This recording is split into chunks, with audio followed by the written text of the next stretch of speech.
आपल्या भारतामध्ये फक्त 30% लोक मेटाबॉलिकली हेल्दी आहेत. उरलेलं 70% पॉप्युलेशन हे मेटाबॉलिकली अनहेल्दी आहे, म्हणजे त्यांना काही ना काही आजाराला तोंड द्यावं लागतं आहे. आज मी स्थूलपणा, लठ्ठपणा ह्या विषयावर बोलणार आहे, जे सगळ्यात मोठं कारण आहे आपली मेटाबॉलिक हेल्थ खराब होण्यासाठी. आजच्या या व्हिडिओमध्ये मी स्थूलपणा, लठ्ठपणा म्हणजे नेमकं काय, स्थूलपणा, लठ्ठपणा आपण घरातल्या घरात कसं बघू शकतो आणि लठ्ठपणामुळे आपल्या शरीरामध्ये असे काय चेंजेस होतात ज्याच्यामुळे आपल्याला क्रॉनिक मेटाबॉलिक आजार होऊ शकतात, इन्क्लुडिंग कॅन्सर. माझा व्हिडिओ शेवटपर्यंत पहा. लठ्ठपणा किंवा स्थूलता येण्याचे जे कारण आहे त्याचा जेवणाशी काही संबंध नाही आहे, ते मी तुम्हाला सांगणार आहे. हाय फ्रेंड्स, माझं नाव डॉक्टर संध्या गव्हाणे आणि welcome to my channel journey to healing with doctor संध्या.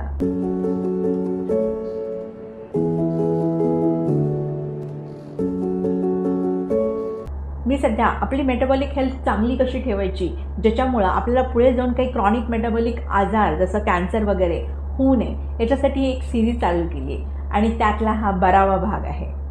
तसं बघायला गेलं तर फॅट आपल्यासाठी खूप आवश्यक घटक आहे. फॅटमुळं आपल्या शरीरातील अवयवांचं संरक्षण होतं. आपल्या शरीरातील हार्मोन्सच्या निर्मितीमध्ये फॅटचा खूप मोठा रोल आहे. आपल्या शरीराचे तापमान राखण्यासाठी, आपलं ब्रेन आणि नर्वस सिस्टीमचं काम चांगलं चालण्यासाठी आपण जे विटॅमिन्स खातो त्याच्यामध्ये जे फॅट सोल्युबल विटॅमिन्स असतात, म्हणजे विटॅमिन ए, डी, ई, के, यासाठी आपल्याला फॅटची गरज असते. फॅट हे 3 प्रकारचे असतात. पहिला एसेन्शियल फॅट म्हणजे चांगला फॅट. आपल्या बॉडीमध्ये ज्या विविध प्रक्रिया होत असतात त्यांच्यासाठी आपल्याला फॅटची गरज असते. सबक्युटेनस फॅट. सबक्युटेनस फॅट म्हणजे आपल्या चमडीखाली एक फॅटचं लेअर असतं. जर हे सबक्युटेनस फॅट जास्त प्रमाणात असेल तर हे सुद्धा आपल्याला धोकेदायक असू शकतं. तिसरा फॅट आहे विसरल फॅट. आपल्या पोटामध्ये जे अवयव असतात जसं लिव्हर आहे, पॅनक्रियाज आहे, स्टमक आहे, आतडे आहेत, यांच्यावर एक आवरण असतं. त्या आवरणाच्या आतमध्ये फॅट जमा व्हायला लागतं. याला विसरल फॅट असं म्हणतात. आपल्या पोटातील अवयवाच्या आवरणामध्ये खूप कमी जागा असते आणि त्या जागेमध्ये जेव्हा फॅट ॲक्युम्युलेशन व्हायला लागतं तेव्हा ह्या अवयवावर त्याचा परिणाम व्हायला लागतो, त्यांच्या कामामध्ये अडथळा यायला लागतो. त्यामुळे विसरल फॅटला पॅथोजेनिक म्हणजे आजार निर्माण करणारं फॅट असंही म्हटलं जातं. फॅट आपला शत्रू नाही आहे, पण फॅट जास्त प्रमाणात असणं आणि चुकीच्या ठिकाणी जास्त प्रमाणात असणं हे धोकेदायक आहे. तर नॉर्मल फॅट किती असतं? पुरुषांमध्ये हे नॉर्मल फॅट 18 ते 24% इतकं असतं. स्त्रियांमध्ये 25 ते 31% हे प्रमाण नॉर्मल असतं. शरीरातील बॉडी फॅट कसं मोजायचं? आपण वजन काट्यावर उभं राहतो आणि पाहतो आपलं वजन किती आहे आणि त्याच्यावर आपण डिसाईड करतो आपण हेल्दी आहोत की फॅटी आहोत. पण फॅट मोजण्याचे वेगवेगळे प्रकार आहेत. त्यात पहिला प्रकार आहे BMI, बॉडी मास इंडेक्स. एखाद्या व्यक्तीचं वजन डिवायडेड बाय त्या व्यक्तीची उंची मीटर स्क्वेअरमध्ये, हे जर प्रमाण वापरलं तर आपल्याला BMI मिळतो. निरोगी व्यक्तीचा BMI 18.5 ते 24.9 पर्यंत असतो. 25 ते 29.9 हे जर BMI असेल तर ह्याला ओव्हरवेट म्हटलं जातं. 30 ते 39.9 ह्याला ओबीज म्हटलं जातं. ज्या व्यक्तीचं 40पेक्षा जास्त BMI असेल त्याला सिव्हिअरली ओबीज किंवा मॉर्बिड ओबीज असंही म्हटलं जातं. वेस्ट टू हिप रेशो, आपला कमरेचा घेर डिवायडेड बाय आपल्या नितंबाचा म्हणजे आपला हिपचा घेर, हा रेशो स्त्रियांमध्ये 0.8 पेक्षा जर कमी असेल तर लो रिस्क आहे. पुरुषांमध्ये 0.9 पेक्षा कमी असेल तर लो रिस्क येतं आणि हे प्रमाण जर 1 पेक्षा जास्त असेल तर खूप जास्त रिस्क आहे असं समजलं जातं. कमरेचा घेर, आपल्या बेली बटनच्या तिथे तुम्ही जर संपूर्ण कमरेचा घेर घेतला, स्त्रियांमध्ये हा घेर 80 सेंटीमीटरपेक्षा जास्त असेल तर हाय रिस्क मानलं जातं आणि पुरुषांमध्ये 94 सेंटीमीटरपेक्षा जास्त असेल तर हाय रिस्क मानलं जातं. कमरेचा घेर तपासणं म्हणजे आपल्या शरीरामध्ये किती विसरल फॅट आहे ते पाहणार आहे. डेक्झा इमेजिंग विथ CT और PT, हे जे इमेजिंग आहे लो डोज एक्सरे स्कॅन करून बघितलं जातं. त्या व्यक्तीची बोन डेन्सिटी कळते, मसल मास कळतं, विसरल फॅटचं प्रमाण अचूकरित्या कळतं. आपल्या भारतामध्ये पॉप्युलेशन हे स्किनी फॅट किंवा टोफी म्हणजे थिन आउटसाईड फॅट इनसाईड अशा कॅटेगरीमध्ये मोडतं. म्हणजे होऊ शकतं ह्या व्यक्तीचं वजन त्यांच्या उंचीनुसार आहे, त्यांचे हातापाय कृश आहेत, पण त्यांना बेली फॅट आहे, म्हणजे ते कुठल्या ना कुठल्या मेटाबॉलिक डिसीजसोबत झगडत आहे आणि ही खरंच गंभीर समस्या आहे. त्यामुळं स्थूलतेबद्दल सायंटिफिकली नॉलेज असणं खूप महत्त्वाचं आहे. आता आपण बघूया की ओबेसिटीमुळं काय काय आजार होऊ शकतात. ओबेसिटीची सुरुवात जरी वजन वाढण्यापासून होत असेल तर पुढे पुढे त्याचं रूपांतर काही क्रॉनिक मेटाबॉलिक आजारामध्ये होऊ शकतं. फॅटी लिव्हर होणे, इन्सुलिन रेझिस्टन्स होणे, डायबिटीज होणे, हायपरटेन्शन होणे, कोलेस्ट्रॉलचं प्रमाण वाढणे, PCOS होणे, तसंच स्लीप अपनिया, घोरणं, जॉईंट प्रॉब्लेम होणं, बॅकएक होणं, हार्ट डिसीज होणं, पॅरालिसिस होणं, अटॅक्स येणं.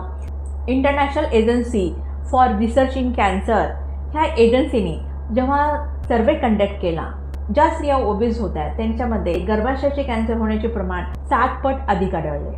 ज्या व्यक्ती स्थूल होत्या त्यांच्यामध्ये अन्ननलिकेचे कॅन्सर होण्याचं प्रमाण 5 पट जास्त होतं. आता आपण बघूया ओबेसिटी कॅन्सरसोबत कसं लिंक करतं. यासाठी काही थिअरी सांगितलेल्या आहेत. फॅट सेल्स याला ॲडिपोज टिश्यू असं पण म्हटलं जातं. ॲडिपोज टिश्यूपासून इस्ट्रोजन हे जे हॉर्मोन असतं ते जास्त प्रमाणामध्ये तयार व्हायला लागतं. हार्मोन रिलेटेड कॅन्सर असतात म्हणजे breast cancer, endometrial cancer, ovarian cancer, हे कॅन्सर होण्याचं रिस्क वाढतं. ओबेसिटीमध्ये इन्सुलिन रेझिस्टन्स आढळतं. रक्तामध्ये इन्सुलिन जास्त प्रमाणात आढळतं. जसं इन्सुलिन वाढतं तसंच इन्सुलिन लाईक ग्रोथ फॅक्टर हे पण वाढायला लागतं. आणि इन्सुलिन लाईक ग्रोथ फॅक्टर हे ग्रोथ हार्मोनसारखं काम करायला लागतात आणि पेशींना कारण नसतानाही वाढा आणि विभाजित व्हा असं सिग्नल द्यायला लागतात. ओबीज व्यक्तीमध्ये विसरल फॅट जास्त प्रमाणात आढळतं. हे विसरल फॅट एंडोक्राईन ऑर्गन जसं काम करायला लागतं. त्यामधून अनेक pro inflammatory factors, pro inflammatory cytokines हे रिलीज व्हायला लागतात. जसं IL-6 आहे, CRP आहे, TNF अल्फा आहे. आणि हे जे प्रो इन्फ्लामेटरी फॅक्टर असतात आपल्या पेशींना म्हणजे त्यांच्या DNA ला डॅमेज करायला लागतात आणि जीन म्युटेशन करायला लागतात. आणि जेव्हा हे असं वारंवार होतं त्यावेळेस पेशी ह्या कॅन्सर पेशीमध्ये रूपांतरित व्हायला लागतात. हे जे प्रो इन्फ्लामेटरी फॅक्टर्स असतात कॅन्सर सेलची वाढ होणं, त्याचं ट्यूमर बनणं आणि त्या ट्यूमरला रक्तपुरवठा चालू होणं ह्या सगळ्या कामासाठी ते मदत करतं. आणि यामुळं कोलोरेक्टल कॅन्सर आणि लिव्हर कॅन्सर होण्याची शक्यता वाढते. फॅट सेल ॲडिपोकाइन्स हे हार्मोन्स रिलीज करतात आणि हे हार्मोन्स पेशीला अवेळी वाढीचे संकेत देतात. फॅट सेलपासून जे ॲडिपोनेक्टिन हार्मोन्स तयार होत असतं ते पेशींना ॲटोफेजीसाठी सिग्नल देतं. पण ओबीस पेशंटमध्ये ॲडिपोनेक्टिन्स हे हार्मोन्सची कमी असते. आपल्या शरीरामध्ये मेटाबॉलिझममुळे सतत घडामोडी होत असतात आणि यामुळं ऑक्सिडेटिव्ह स्ट्रेस तयार होत असतो. रिॲक्टिव्ह ऑक्सिजन स्पेसिस तयार होत असतात. आपल्या पेशी डॅमेज होण्याची आणि खराब होण्याची शक्यता असते. ओबेसिटीमुळं जे mTOR आणि AMP हे जे फॅक्टर्स असतात जे हे डॅमेज होण्यापासून पेशींना वाचवतात ते कमी असतात आणि त्यामुळं पेशी जास्त प्रमाणात डॅमेज व्हायला लागतात आणि त्यांचं रूपांतर कॅन्सर पेशंटमध्ये व्हायला लागतं. लठ्ठपणामुळं आणि त्यातल्या त्यात विसरल फॅट जास्त जर असेल तर आपला अन्ननलिका आणि जठर यांच्यामध्ये एक स्पिंक्टर असतं, एक बँड असतं, ते बँड लूज व्हायला लागतं. आपल्या स्टमकमध्ये जे ॲसिड असतं ते आपल्या अन्ननलिकेमध्ये यायला लागतं आणि हे सारखं जर होत गेलं तर त्यामुळं अन्ननलिकेचा कॅन्सर आणि गॅस्ट्रिक कॅन्सर होण्याचे रिस्क वाढतात. एक मोठी प्रॉस्पेक्टिव्ह स्टडी केली गेली. त्याच्यामध्ये अनेक लठ्ठ पोस्टमेनोपॉझल स्त्रियांचा समावेश केला गेला आणि त्यांचे 2 गटामध्ये विभाजन केले. एका गटातील स्त्रियांना त्यांच्या वजनाच्या 5% वजन कमी करायला सांगितलं.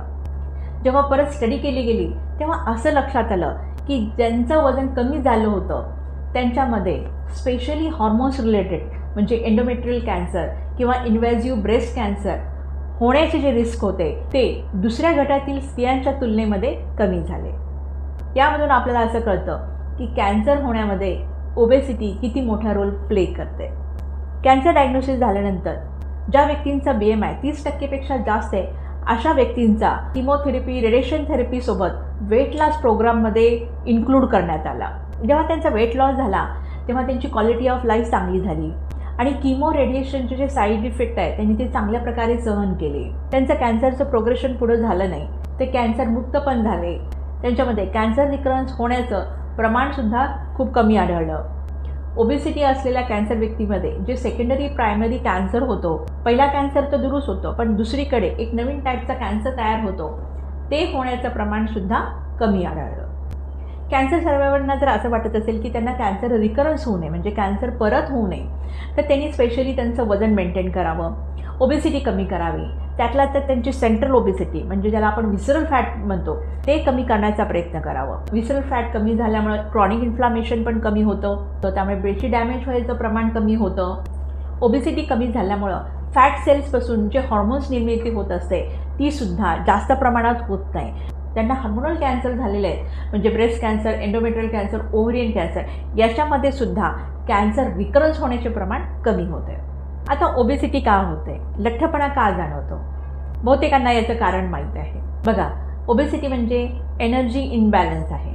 म्हणजे जी एनर्जी आपण घेतो ती एनर्जी आपण जर खर्च केली नाही, तेवढी कॅलरी आपण घेतो तेवढी जर कॅलरी आपण जर खर्च नाही केली तर बॅलन्स कॅलरी राहते. ही जी बॅलन्स कॅलरी असते म्हणजे बॅलन्स एनर्जी असते ती आपल्या शरीरामध्ये फॅटच्या स्वरूपात, चरबीच्या स्वरूपात साठवली जाते. आपल्या जेवणामध्ये जास्त कॅलरीचे पदार्थ असणं हे कारण आहे. फिजिकल इनॅक्टिव्हिटी, बेटी जीवनशैलीमुळं आपली कॅलरीज बर्न होत नाहीत. आपण कामासाठी पण बसतो आणि एंटरटेनमेंटसाठी सुद्धा आपण बसलेलेच असतो. आपल्याला एक्सरसाइज करायला वेळ नसतो किंवा एक्सरसाइज करण्याची आवड नसते किंवा आपल्याला पर्टिक्युलरली एक्सरसाइज कुठली करायची, किती वेळ करायची याबाबतीत अवेअरनेस नसतं. इन्सुलिन रेजिस्टन्स, जसं ओबेसिटीमुळे इन्सुलिन रेजिस्टन्स होतं तसं इन्सुलिन रेजिस्टन्समुळं पण ओबेसिटी होते.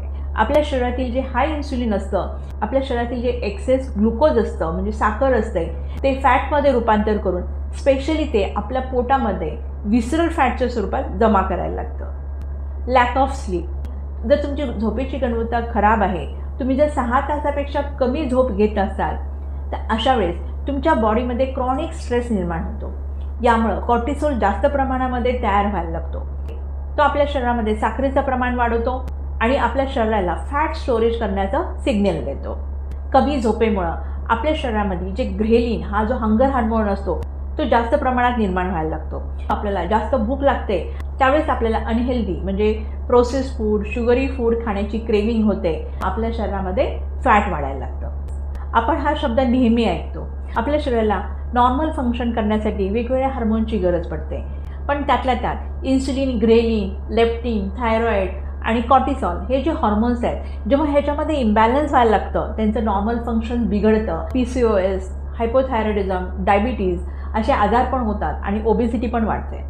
स्ट्रेस आणि इमोशनल ईटिंग, आपल्याला जेव्हा क्रॉनिक सायकोलॉजिकल स्ट्रेस असतो त्यावेळेस आपले इमोशन पण डिस्टर्ब झालेले असतात. आपल्याला एन्झायटी, लोनलीनेस, डिप्रेशन अशा प्रकारच्या भावना जाणवायला लागतात. इमोशनल स्ट्रेसमुळे आपल्या फूड चॉईसेसमध्ये पण फरक पडतो. त्यावेळेस आपला unhealthy, process, package food, sugary फूडकडे ओढा जातो. स्ट्रेसमुळे कॉर्टिसॉल जास्त प्रमाणात रिलीज होते, रक्तातील शुगर जास्त वाढते, त्याला कॉम्पन्सेट करण्यासाठी इन्सुलिन पण वाढतं आणि परिणामी आपल्या शरीरामध्ये फॅट स्टोरेज व्हायला लागतं.